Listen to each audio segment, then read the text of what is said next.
श्याम और राधिका की शादी को 5 साल हो गए थे। वो दोनों ही एक दूसरे से बहुत प्यार करते थे। श्याम एक किसान था और खेतीबाड़ी करके अपना गुजारा करता था। श्याम दिन भर अपने खेत में काम करता और राधिका घर संभालती। खाना खाने के बाद राधिका श्याम को एकटक देखती रही। अरे अब क्या हो गया, ऐसे क्यों देख रही हो? देख रही हूँ कि आप दिन भर कितनी मेहनत करते हो और आपकी इस मेहनत का फल कोई और ही ले जाता है। अच्छा, वो सरपंच की बात कर रही हो? अब बात तो साफ है ना राधिका, कर्जा लिया है तो पाटना तो पड़ेगा ही ना। बोलो। मैं सरपंच की बात नहीं कर रही हूँ, मैं तो उस किशन की बात कर रही हूँ। सारा दिन मेहनत आप करते हो और सारा मुनाफा वो लेता है। अरे तो उसमें अब मैं क्या करूँ? खेती बाड़ी छोड़कर उस किशन की तरह सब्जी बेचने लग जाऊं क्या? हाँ तो उसमें बुराई ही क्या है, और उसके लिए खेती छोड़ने की भी कोई जरूरत नहीं है। मैं तो बस ये कह रही हूँ कि जो सब्जी आप उगाते हो उसे आप खुद ही जाकर बेचा करो ना। अच्छा, और खेती बाड़ी कौन देखेगा? आप ही देखोगे, और जरूरत पड़ी तो मैं मदद कर दिया करूंगी। देखो, चाहे थोड़ी कम ही खेती कर लो पर अपनी सब्जी आप खुद ही बेचो। मुझे एक बात बताओ जरा, इस बार वो किशन टमाटर कितने में लेकर गया आपसे? अब 50 किलो निकले थे तो वही 5 रुपए के हिसाब से लेकर गया था वो। हे भगवान, आपको पता भी है कि बाजार में इस समय टमाटर का क्या भाव चल रहा है? वो आपके ही टमाटर पूरे 5 गुना महंगे बेच रहा है बाजार में। अरे पर मुझे नहीं आता ये दुकान चलाना। दुकान चलाने को कौन कह रहा है? बस आप अपनी सब्जी लेकर बाजार में बैठ जाओ, लोग अपने आप आएंगे आपके पास सब्जी खरीदने के लिए। अब ठीक है, इस बारे में हम बाद में बात करेंगे, अभी तुम घर जाओ। राधिका खाने का डिब्बा लेकर घर चली गई, लेकिन उसके जाने के बाद श्याम बहुत देर तक उसकी बात पर सोच विचार करता रहा। राधिका ने बात ठीक ही कही थी, पर तभी श्याम को सरपंच सूरजमल का ख्याल आया, जो कि 1 नंबर का खड़ूस और लालची आदमी था। दरअसल श्याम के पिता ने अपने बुरे वक्त में कई साल पहले सूरजमल से उधार लिया था, जिसके बदले में श्याम का आधा खेत सरपंच के पास अब तक गिरवी पड़ा हुआ था। श्याम उस खेत पर खेती नहीं कर सकता था, वहाँ सरपंच के लोग ही खेती करते थे। श्याम अपना खेत वापस तो पाना चाहता था, पर सरपंच से खेत छुड़वाने के लिए उसके पास पैसे नहीं थे। इसीलिए वो हर महीने किश्त के तौर पर एक रकम सरपंच को देता था। फिर अगले दिन, भैया कुछ पूछना था आपसे। हाँ भैया बताओ। मैं एक किसान हूँ, सोच रहा हूँ कि कल से मैं भी अपनी सब्जियां यहीं बेचने लगूं खुद से। हाँ, बढ़िया विचार है, पर इसके लिए तुम्हें सरपंच जी से पूछना पड़ेगा और उन्हें यहाँ का टैक्स भी देना पड़ेगा। टैक्स? पर वो किस लिए? अरे ये जो तुम पूरा चबूतरा देख रहे हो ना, जिस पर सब लोग सामान बेच रहे हैं, असल में ये सरपंच के खेत पर बना हुआ है और ये चबूतरा भी उसी ने बनवाया है। हमारी मजबूरी है, इसीलिए हम सबको यहीं बैठना पड़ता है। रोज के 50 रुपए देने पड़ते हैं उस सरपंच को, और अगर ये पैसे नहीं दिए तो उसके लठैत आकर मारपीट पर उतारू हो जाते हैं। अरे ये तो बड़ी नाइंसाफी है भैया। है तो सही, पर क्या कर सकते हैं, अब जो है मैंने तुम्हें बता दिया। श्याम मुरझाया हुआ चेहरा लेकर अपने घर चला आया। उसने राधिका को सारी बात बता दी। राधिका ने कुछ देर अपना दिमाग लड़ाया और फिर, सुनो, मेरे पास एक तरीका है। अब क्या? बोलो तो। हमारे गांव के सबसे नजदीक का गांव है बिशनपुरा। आप वहां जाकर भी तो अपनी सब्जियां बेच सकते हो। वहां ये सब चक्कर नहीं है। मेरी एक सहेली रहती है वहाँ, उसका पति गोलगप्पे का ठेला लगाता है, उसे तो कोई टैक्स नहीं देना पड़ता। अच्छा, अगर ऐसा है तब तो ये सही रहेगा, लेकिन एक समस्या है, बिशनपुरा तक जाने के लिए कोई सड़क नहीं है, तो मैं रोज वहाँ जाऊंगा कैसे? सड़क नहीं है पर नदी तो है ना। देखो, जिस नदी के किनारे हमारे गांव बसा है, बिशनपुरा भी तो उसी नदी के दूसरे छोर पर बसा है। अब बस आपको एक नाव बनानी पड़ेगी वहाँ तक जाने के लिए, उसे चलाने में भी कोई खर्चा नहीं। श्याम को राधिका की बात भा गई। अगले ही दिन श्याम ने अपनी जमा पूंजी से मोटी रकम खर्च कर गांव के बढ़ई से एक बढ़िया नाव बनवा ली और फिर वो उस नाव को नदी में लेकर गया। उस दिन राधिका और श्याम बहुत देर तक नाव में नदी की सैर करते रहे। श्याम नाव चलाकर उसे बिशनपुरा तक घुमा लाया। राधिका ने देखा कि वहाँ राशन वगैरह की दुकानें तो थी, पर सब्जी की दुकानें बहुत ही कम थी, और ये देखकर श्याम और राधिका की अच्छी कमाई की उम्मीद और बढ़ गई। अगले दिन से ही श्याम अपनी नाव से सब्जियां लेकर बिशनपुरा जाने लगा। वो वहाँ जाता और सब्जी बेचता। बिशनपुरा के लोगों को भी उसकी सब्जियां पसंद आई, क्योंकि सीधे खेत से लाने की वजह से वो सब्जियां बहुत ताजी रहती थी। साथ ही श्याम सब्जियों के वाजिब दाम ही लेता था। तो इस तरह राधिका और श्याम के दिन बहुरने लगे। फिर कुछ दिनों के बाद, राम राम सरपंच जी। आ गया तू श्यामू? जी मालिक। सुना है आजकल बड़े नोट छाप रहा है। कहाँ सरपंच जी? बस 2 पैसे बच जाते हैं। मालिक, ये इस महीने की किस्त है। मैं चलता हूँ, मुझे थोड़ी जल्दी है। अरे रुक तो सही, कहाँ की जल्दी है? वैसे दिमाग तो खूब लगाया तूने, टैक्स नहीं दिया। चल कोई बात नहीं, पर अपना उधार तो चुका भाई, जो तेरे बाप ने मुझसे लिया था। अब चुका तो रहा हूँ सरपंच जी, हर महीने किस्त देकर जाता तो हूँ आपको। देख, अब बहुत हुआ, या तो तू मेरे पूरे पैसे एक साथ लौटा, वरना अपना खेत मेरे नाम कर दे, समझा? पर सरपंच जी, परवर कुछ नहीं, 3 दिन का वक्त दिया है तुझे, जा जाकर पैसों का इंतजाम कर, वरना अपना खेत भूल जा, समझा? असल में सूरजमल श्याम से चिढ़ गया था। उसे इस बात से तकलीफ थी कि श्याम उसके बाजार में सब्जी क्यों नहीं बेच रहा है, इसीलिए अब वो उसे परेशान कर रहा था। उधर श्याम को जब कोई उपाय नहीं सूझा तो उसने तय कर लिया कि वो आधा गिरवी रखा खेत सरपंच के नाम ही कर देगा। अगले दिन बहुत भारी मन से श्याम सरपंच के पास पहुंचा। हाँ बता, फिर क्या सोचा तूने? सरपंच जी, इतनी बड़ी रकम तो मैं चुका नहीं पाऊंगा, आप मुझे ले चलिए कचहरी, मैं जमीन आपके नाम ही कर दूंगा। वैसे उधार निकाल कर उसमें से कुछ पैसे बचेंगे क्या? क्यों, बस उधार ही चुकाएगा क्या? मेरा ब्याज वो कौन देगा है? ठीक है सरपंच जी, मैं कल सुबह आ जाऊंगा आपके पास, चलेंगे फिर कचहरी। उस रात श्याम को एक पल के लिए नींद नहीं आई, क्योंकि उसका आधा खेत उसके हाथों से निकल रहा था और अपना खेत बचाने के लिए फिलहाल उसके पास कोई तरीका नहीं था। तभी आधी रात को उसे बादलों के बहुत तेज गरजने की आवाज सुनाई दी।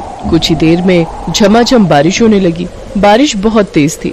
पूरे 4 दिनों तक वो बारिश ऐसे ही होती रही और पूरा गांव बाढ़ में डूबने लगा। कचहरी जाना तो दूर, फिलहाल कोई अपने घर से बाहर तक नहीं जा पा रहा था। बाढ़ की वजह से लोगों को बहुत परेशानियां होने लगी। किसी के घर में पीने का पानी नहीं बचा था तो किसी के घर में अनाज खत्म हो गया। ऐसे में श्याम ही वो इंसान था जिसने सबकी मदद करने के बारे में सोचा। वो अपनी नाव की मदद से सबकी जरूरत का सामान उन तक पहुंचा रहा था। हर कोई श्याम की तारीफ कर रहा था। और फिर, अजी सुनते हो? हाँ, क्या हो गया? अरे आपने सुना क्या, सरपंच जी के घर की दीवार गिर गई है।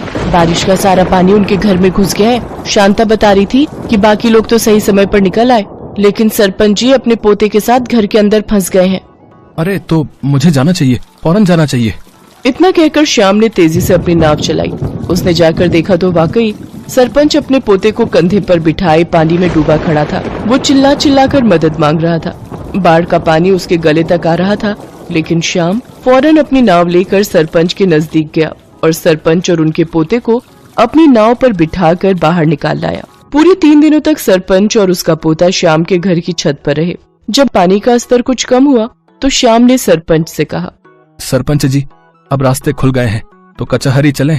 बस करो श्याम, मेरी आंखें खुल गई हैं भाई। मैंने तुम्हें और तुम्हारे बाबा को बहुत परेशान किया, पर फिर भी तुमने मेरी और मेरे पोते की जान बचाई। मुझे माफ कर दो। और रही बात उस खेत की, तो वो हमेशा से तुम्हारा था और आगे भी तुम्हारा ही रहेगा। और हाँ, एक बात और, तुम्हें अब गांव में जहां और जैसे सब्जी बेचनी है तुम बेच सकते हो, वो भी बिना किसी टैक्स के। सरपंच की बात सुनकर श्याम और राधिका खुशी से मुस्कुराने लगे। बारिश थम गई थी, लेकिन उसने सूरजमल के मन पर चढ़े मैल को हमेशा हमेशा के लिए धो दिया था।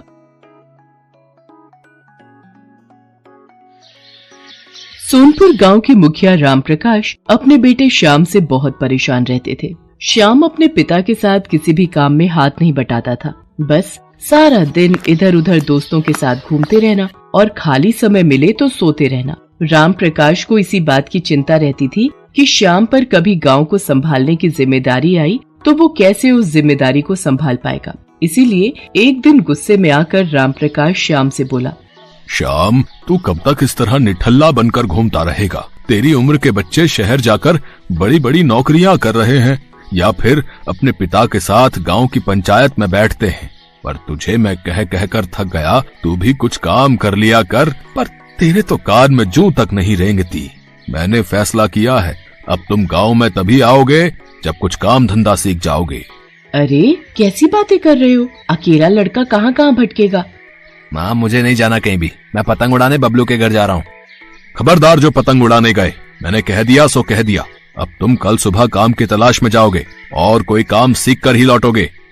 रामप्रकाश ने जबरदस्ती श्याम को काम ढूंढने भेज दिया ताकि वो एक जिम्मेदार इंसान बनकर आ सके। श्याम काम की तलाश में निकल तो पड़ा, पर उसका मन बिल्कुल नहीं था। चलते चलते श्याम एक जंगल में पहुंचा। वहीं उसे एक पेड़ के नीचे एक साधु महाराज समाधि में बैठे दिखाई दिए। श्याम ने देखा एक काला नाग साधु बाबा को डसने वाला है। श्याम ने कुछ भी देरी न करते हुए झट से नाग को उठाया और एक ओर फेंक दिया। शोर से साधु बाबा की समाधि टूट गई। उन्होंने नाग को झाड़ियों में भागते देखा। धन्यवाद बेटा, तुमने आज मेरी जान बचा ली। आओ मेरी कुटिया में चलो, वहां चलकर बात करते हैं।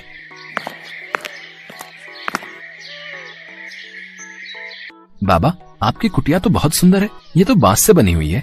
बेटा, ये बांस की कुटिया मैंने स्वयं बनाई है। बांस को जोड़ जोड़ कर बहुत मेहनत से मैंने इसे तैयार किया है। बाबा, क्या मैं कुछ दिन यहाँ आपके पास रह सकता हूँ? हाँ हाँ बेटा, बिल्कुल रह सकते हो। श्याम उन साधु बाबा के साथ ही रहने लगा। वो साधु बाबा की बहुत सेवा करता था। वहाँ पर श्याम ने बांस से घर बनाना सीखा। एक दिन साधु बाबा श्याम से बोले, श्याम बेटा, अब मुझे यहाँ से दूसरे स्थान पर जाना है। अब तुम्हारा भी अपने गांव लौटने का निश्चित समय आ गया है। पर बाबा, मुझे तो मेरे पिताजी ने कहा था जब तक मैं कोई काम धंधा नहीं ढूंढ लेता तब तक मैं गांव वापस नहीं जा सकता। काम तो तुमने सीख लिया बेटा। तुमने बांस के घर बनाने सीखे हैं, वो भी बहुत मेहनत का काम है। अब तुम अपने गांव जाना और वहां पर तुम जल्दी ही बांस के घर बनाना शुरू कर देना। बस यही तुम्हारा काम है। एक दिन ये बांस के घर तुम्हारे बहुत काम आएंगे। श्याम साधु बाबा से विदा लेकर वापस गांव पहुंच जाता है और अगले दिन बांस मंगवाकर पूरे गांव में बांस के घर बनाने शुरू कर देता है। पता नहीं इस लड़के को मैंने काम धंधा ढूंढने भेजा था, पर ये तो बांस के घर बनाने में लग गया है। देखने में घर कितने सुंदर और मजबूत हैं। पर ये घर किस काम के? यहाँ कौन रहेगा? गांव में सबके अपने अपने घर, अपनी जमीन जायदाद है और ये फिजूल की मेहनत कर रहा है। श्याम कुछ ही दिनों में पूरे गांव में जगह जगह बांस के घर बना लेता है। मॉनसून आ चुका था और सोनपुर गांव में कई दिनों से मूसलाधार बारिश हो रही थी। एक शाम पानी का बहाव तेज हो गया, जिससे सोनपुर गांव के पास वाली नदी में पानी का स्तर ऊपर तक आ गया, जिस कारण सोनपुर गांव बाढ़ की चपेट में आ गया। सोनपुर के साथ साथ आसपास के बहुत से गाँव बाढ़ में डूब रहे थे। सोनपुर गाँव के लोग हाहाकार मचाने लगे। तभी उन्हें गाँव में बने बांस के घर दिखाई दिए, जो काफी ऊंचे बने हुए थे और उन बांस के घरों की छत तक बाढ़ का पानी नहीं पहुंच रहा था। पूरे गांव ने बाढ़ से बचने के लिए श्याम के द्वारा बनाए गए बांस के घरों में शरण ली। राम प्रकाश भी अपने बेटे श्याम और अपनी पत्नी के साथ उसी बांस के घर में शरण लेता है। बाबू, मुझे साधु बाबा ने बोला था कि वक्त आने पर ये बांस के घर बहुत काम आएंगे और आज हमारा पूरा गाँव बाढ़ की चपेट में आ गया है। गाँव में एक एक घर बाढ़ में डूब गया है, पर ये बांस के बने घर नहीं डूबे। हमारा पूरा गांव सुरक्षित है। हाँ श्याम बेटा, तूने तो सचमुच अपने गांव के लिए जो किया है वो मैं भी नहीं कर सकता। मुझे तुझ पर गर्व है मेरे बच्चे। कई दिनों तक गांव के लोग आराम से बांस के बने घर में रहते रहे। फिर सब कुछ ठीक हो गया। गांव वालों ने श्याम की बहुत तारीफ की। आसपास के गांव वालों ने जब इस बात को सुना तो वो भी बांस के बने घर देखने के लिए आने लगे। राम प्रकाश जी, आपका बेटा तो बहुत होनहार है। ये बांस के घर बनाकर उसने सचमुच आपके गांव को सुरक्षित कर दिया। हम चाहते हैं श्याम हमारे गांव में भी ऐसे ही बांस के घर बना दे, ताकि बाढ़ आने पर हमारे गांव वाले भी सुरक्षित रहें। जितनी भी लागत लगेगी वो तुम ले लेना श्याम बेटा, पर हम सबके गांव में तुम ऐसे ही बांस के घर बनाने का काम शुरू करवा दो।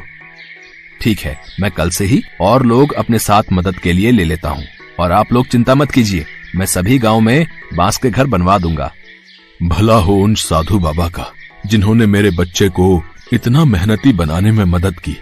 आप सही कह रहे हो।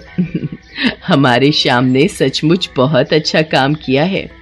श्याम के द्वारा बनाए बांस के घर दूर दूर तक मशहूर हो गए। बहुत से गांव के मुखिया अपने गांव में बांस के घर बनवाने लगे। धीरे धीरे श्याम का बांस के घर बनाने का काम एक व्यापार में बदल गया और उसने इस काम में बहुत तरक्की की। श्याम ने मन ही मन उन साधु बाबा को धन्यवाद दिया, जिनके कारण उसे ये सफलता मिली थी।